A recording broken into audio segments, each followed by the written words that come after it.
To be seated.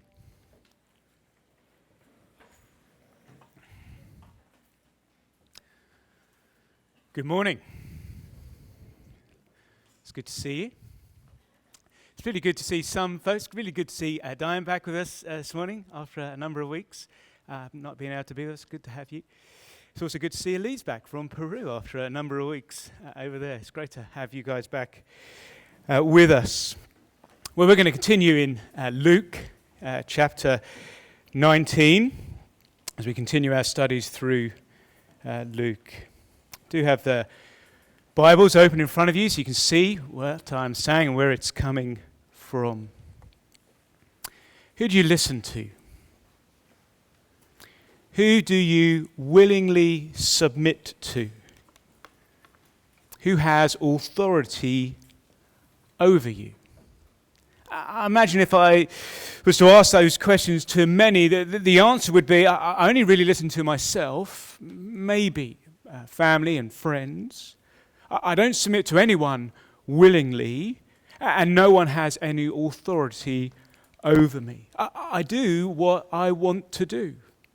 Of course, I recognise that I sit under some authority, like my boss or the government, but that's kind of accepted to a degree as a necessary evil, as long as they don't impinge upon my rights, upon who I am, who I want to be, who I identify as.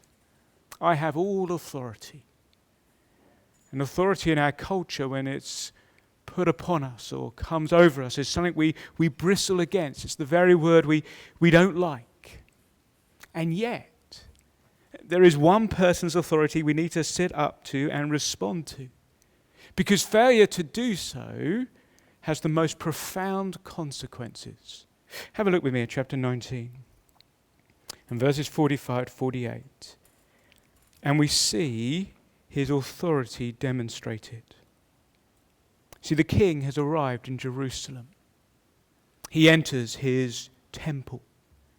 And he begins to drive out those selling within it. There would have been numerous merchants in those temple courts selling various items, animals, wine, oil, salts, doves, all things necessary for traveling pilgrims who had come up to Jerusalem to offer sacrifices to be able to obtain such things to sacrifice. There would have been money exchanges, exchanging Roman and Greek coins into the half shekel required for the temple tax as per the Mosaic law. And every transaction had a built-in charge which generated a huge stream of revenue for the temple, for the priests, for the leaders, for the high priest and his family. And Jesus begins to drive out these sellers. It wasn't so much that these sellers were there. In part, they were necessary for traveling pilgrims. It was the naked profiteering of those who were selling, who had stopped being concerned ultimately with helping people worship God. It was all about making money. It was all about the status and the wealth for the leaders. They were more concerned with revenue than they were with God. See, look what Jesus says as he drives them out. He quotes two Old Testament prophets, verse 46. The first is Isaiah 56, verse 7. It says, "My house will be a house of prayer." Or in Isaiah it says, "My house will be a house of prayer for the nations." And in the context of Isaiah, it foretells a time of God's salvation, and it pictures God's temple being thrown open to foreigners, to all peoples, of all nations, becoming a place of praise on his holy mountain, Jerusalem, bringing joy to all those who prayed and who offered sacrifices in the temple. And it was a picture of peace between man and God, as things ought to be. And Jesus' arrival at the temple ought to have been welcomed.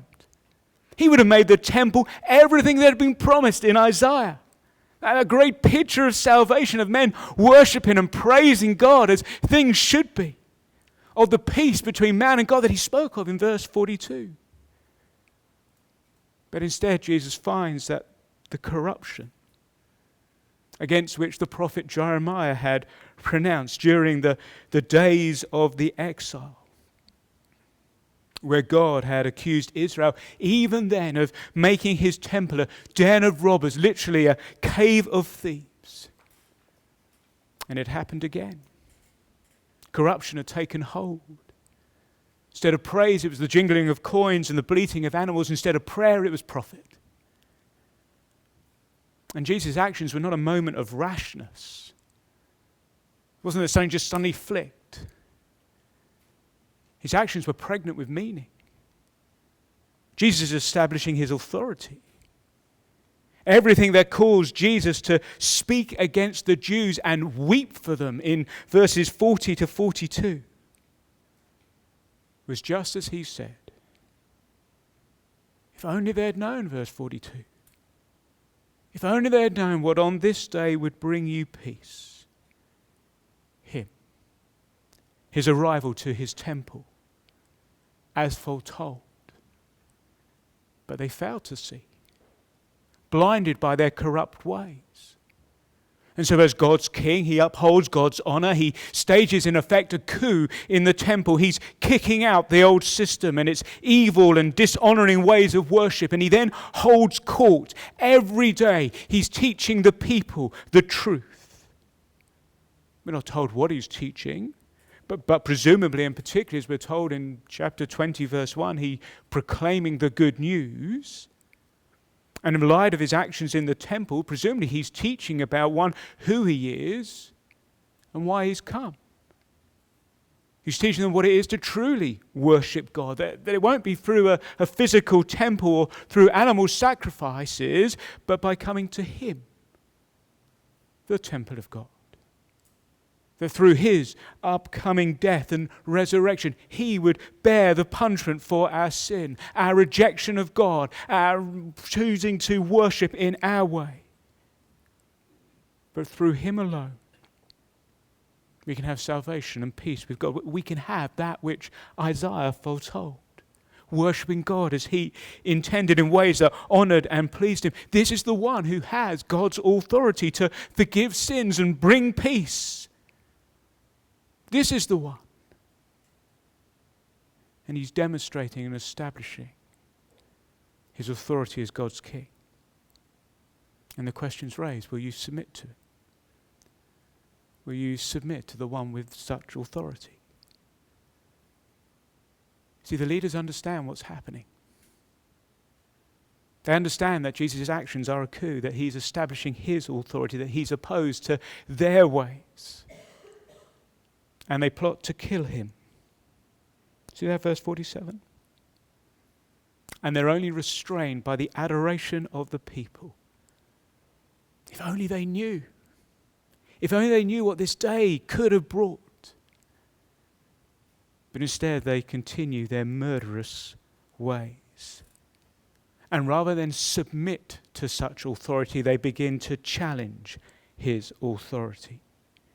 So you have a look at chapter 20 and verses 1 to 8. Jesus teaching in the temple courts, he's proclaiming the good news, verse 1. And the chief priests and the teachers of the law, together with the elders, this is pretty much the elite of Jewish leadership. And they come up to him and they ask him a question, seeking to challenge his authority.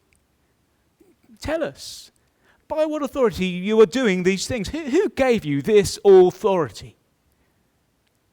And in so many ways, this is an utterly absurd question. Particularly from these guys. The leaders, the ones who knew the scriptures, who should have known far better. I mean, by this stage in Jesus' ministry, it should have been obvious where his authority came from. I mean, Luke's purpose in our reading his gospel, remember chapter 1, verse 4, is that we might be certain of who Jesus is and why he has come. And Luke's kind of laid out the evidence for us, that we might see that Jesus is God's king with all authority. And it's the same evidence that the leaders, the priests, have also seen. I was reading Luke this week with someone, and they asked this brilliant question. They asked, why are the Pharisees and the leaders always there, always questioning? They seem to be everywhere. Read Luke and you see the leaders were present throughout Jesus' ministry, continually opposing him. That they knew what he had done. They knew what he had been teaching. And Jesus' authority had been clearly attested to. Beginning with John the Baptist, who proclaimed the Messiah was coming and had arrived, just as the Old Testament prophets had foretold, Isaiah 40, Malachi 4. Then there was Jesus' baptism, Luke 3. Skies open and God himself speaks, "You are my son whom I love. With you I'm well pleased." And then Jesus has healed people. He's raised people from the dead. He's calmed storms. He's driven out demons, just as Isaiah 61 had foretold. And Jesus has spoken of in Luke 4. He'd fed 5,000 people just as God had done in Exodus. He taught in a way that no one else had done so previously, with such understanding of the scriptures, such that at this stage, and for these guys who knew the prophecy, there should have been no doubt. They should have been as certain as one could be of who Jesus is and why he has come to save and to restore, and whose authority he came with. And instead they ask this absurd question. Tell us, by what authority are you doing these things? No wonder Jesus wept as he came into Jerusalem, weeping at the hardness of their hearts and the blindness, whilst the evidence stood before them. And so Jesus asked them a question. Tell me, John's baptism, was it from heaven or of human origin? And Jesus is not, dodging the question. He's not playing the political leader game, kind of not answer the question, ask something else. No, he's raising the stakes. If the leadership wants to deal with Jesus, they must also deal with John the Baptist. Either John is from God or he's not. Either one must respond to John because he was from God, or ignore him. Which is it? And the question is crucial, because John pointed to Jesus and pointed to Jesus' office and authority that he claims to be God's king. And Jesus affirmed John, accepting baptism from him. Their ministries are linked, they're bound together. The answer to Jesus' question is the answer to their question. Verse 5, look what they do. They discuss. They reason. And their conference discussion reveals their hypocrisy. It begins to expose their hearts. If we say he's from heaven, he'll ask, well, why didn't you believe in him? And if we say of human origin, well, the people will stone us because they're persuaded, they're certain John's a prophet. And to call a true prophet false was such a serious thing under Old Testament law. You were stoned for it. Hence their fear. And so they answer, we don't know where it was from. And their refusal to answer it is an indictment on them, especially in light of the office that they hold as the leaders of God's people, the shepherds of the flock. What they can't tell between a true and a false prophet, that they can't discern. If they're incompetent to judge John, how can they hope to be competent to judge Jesus? And so Jesus does not need to answer. Oh, he will do, verses 41 to 44, a little bit later on, and at his trial, but for now he does not. But his question to them has exposed their hearts. They're more concerned with their political standing, with keeping office, with their wealth and their status and their lifestyle, than they are with the truth. They'd rather look ignorant than admit that John was of God, and in turn Jesus, and so had their world turned upside down and have to submit to Jesus' authority. And so lose their position and status and their wealth and the way they do things and all they'd built and all the power they had. And here's the thing. The fear of giving up our authority, our control over our lives and what it brings us, often blinds us from submitting and following Jesus and submitting to his authority. When I was 12, 13, I remember being in Sunday school. I was down in the basement of the church. It had no windows. There was junk at the back. And the teacher, Don, asked at the end of this particular lesson, he asked if anyone would like to commit their lives to Jesus, to be saved, to pray the prayer. And then you had your name written on a bell that was then put up on the wall. I don't know why that was the case, but it was. And I remember wanting to go forward. And I did. And kneeling with my brother next to me, we prayed this prayer as Don led us. And then being told, look, you're a Christian now. But instead of feeling elated, instead of feeling peace, instead of being joyful, I was overwhelmed with fear, panic even. I remember getting home and going to my bedroom in tears. Not tears of joy, but tears of absolute fear. Because I didn't like the idea that I was relinquishing control of my life to Jesus. I understood who Jesus was. I understood as far as I remember the cross and salvation. I was certain Jesus was who he said he was, but I was scared. I was scared to give up control. I was scared in my mind to have this God and suddenly be like a puppet on strings and not be able to be in charge and do what I want to do. And this thought of authority over me and to relinquish that to him panicked me. And my father came to me and he said, it's okay. If you're not ready, God will understand. And it was with that I could continue. It was as if I took back that prayer. I knew I wasn't a Christian. In God's grace, he didn't let me go. And finally, 12 years later, after other moments of prayer, I would finally fully submit every area of my life to him and be baptized. But I wish I'd done it earlier. But in God's grace, he kindly brought me to him. But that fear of relinquishing control, of giving up my authority to rule my life, caused me to be blind to who Jesus really was. Caused me to be blind to his love and goodness and to what he was offering, that which was far better. And these leaders are exactly the same. They fail to see who Jesus truly is and what he had to offer and what he was offering them. Seeking to guide their own lives, just wanting to hang on there. For what? A little more wealth now? A little more control, a little more status, a little more prestige? As I say to the kids, when your kids do this, they drive past a big house, say, oh, I wish we could live in a bigger house with a swimming pool and 16 bedrooms and have a bigger car and a flashier car and have multiple cars. And I say to them, look, guys, wealth now, control of your life now, status, prestige, all of that's attached to that. It's like a grain of sand on a beach. Where to follow Jesus, to give him control, submit to his authority, is to have the whole beach for eternity. What would you rather have? If you only knew, says Jesus, what I bring, what I offer, you would willingly submit to me and my authority, certain who I am, certain of what I give. Peace with God, eternity with him, treated as a child of his.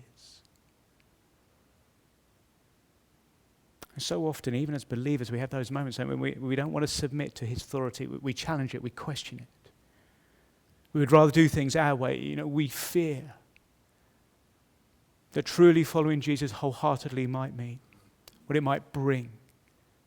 And so we challenge and we push back.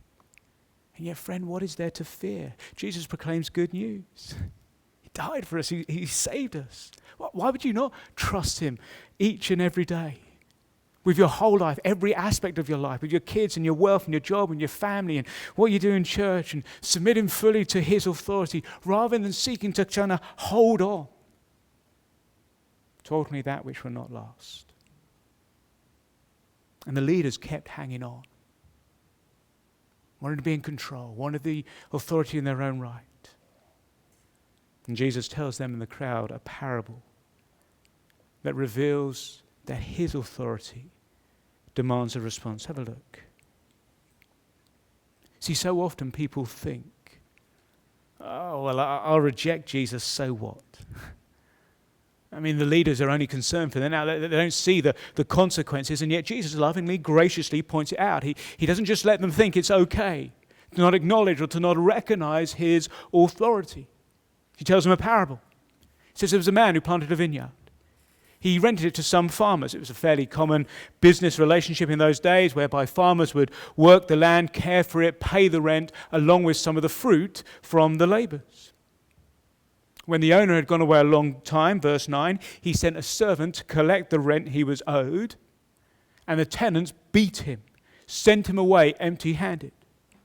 We're not told why they did so, but presumably they thought that the owner had been away so long that they could assert themselves as the owners in effect. And the owner responds with amazing patience. He sends a second, then a third servant, each equally treated badly with things escalating. They were beaten and treated shamefully and wounded and sent on their way, at which point the owner decides to send his beloved son in the hope that they might show him more respect than they'd shown the servants. The tenants see the son coming and they have a little discussion. They think, you know what, if we kill the son, the inheritance will be ours. Now, I don't know what planet they were on, because wherever does the murderer receive the inheritance? But maybe they thought, well, you know, the owner has died, and so if we kill the son, well, no one will know, and we can assert squatter rights, and we can become the owner. Or maybe they thought the owner was so weak, it doesn't matter. Even if we kill the son, he's not going to come and do anything to us. But it was a drastic miscalculation. No, they thought the owner was weak and feeble and dead even. How wrong they were. Because have a look, verse 16. For the owner comes and kills those tenants, and he gives the vineyard to others.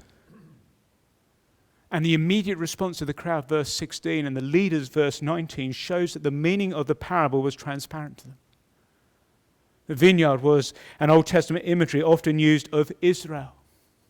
Tenants are the leaders, those responsible for tending and caring for the vineyard to produce spiritual fruit. Servants sent to collect the rent are the prophets who called on the people of Israel to produce the obedience and justice and worship owed to the Lord. The people of Israel, though, under the leaders, systematically mistreated God's prophets.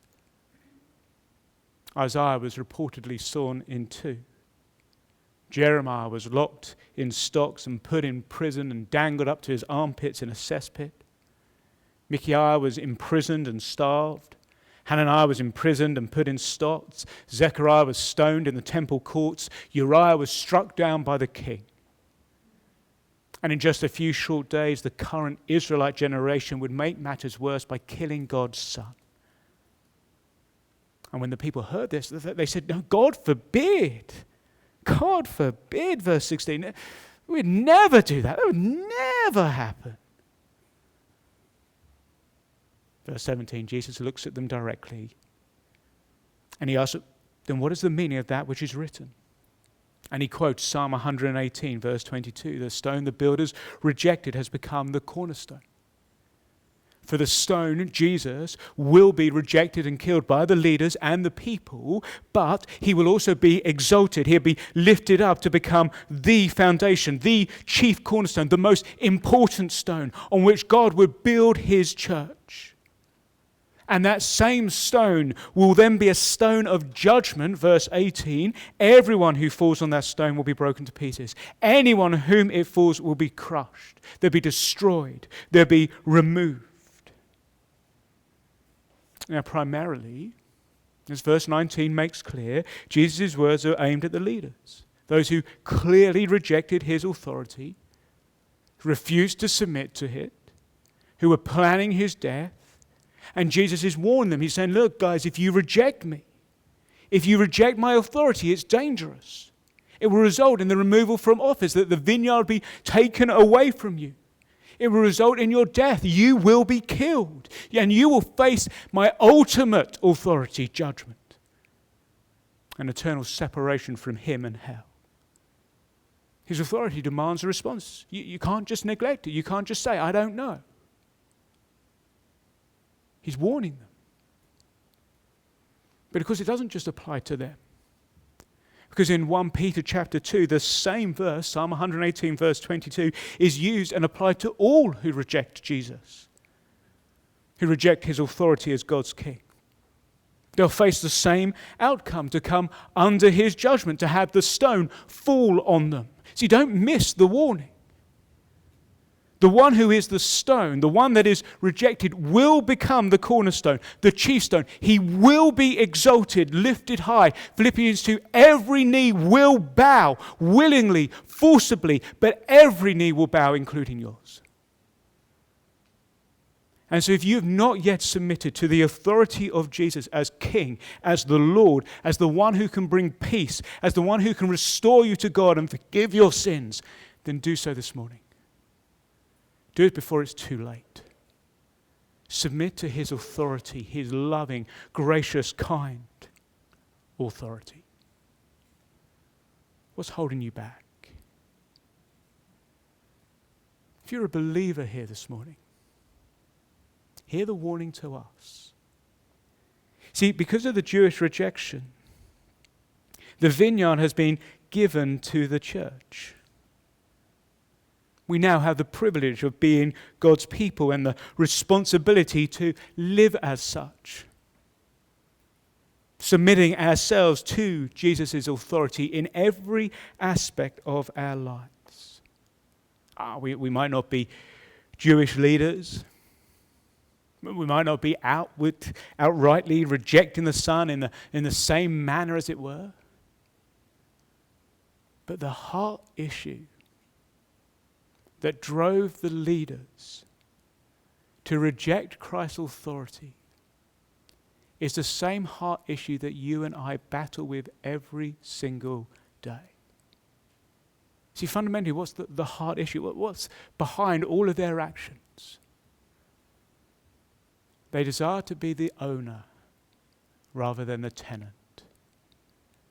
They desire to be the owner rather than the tenant.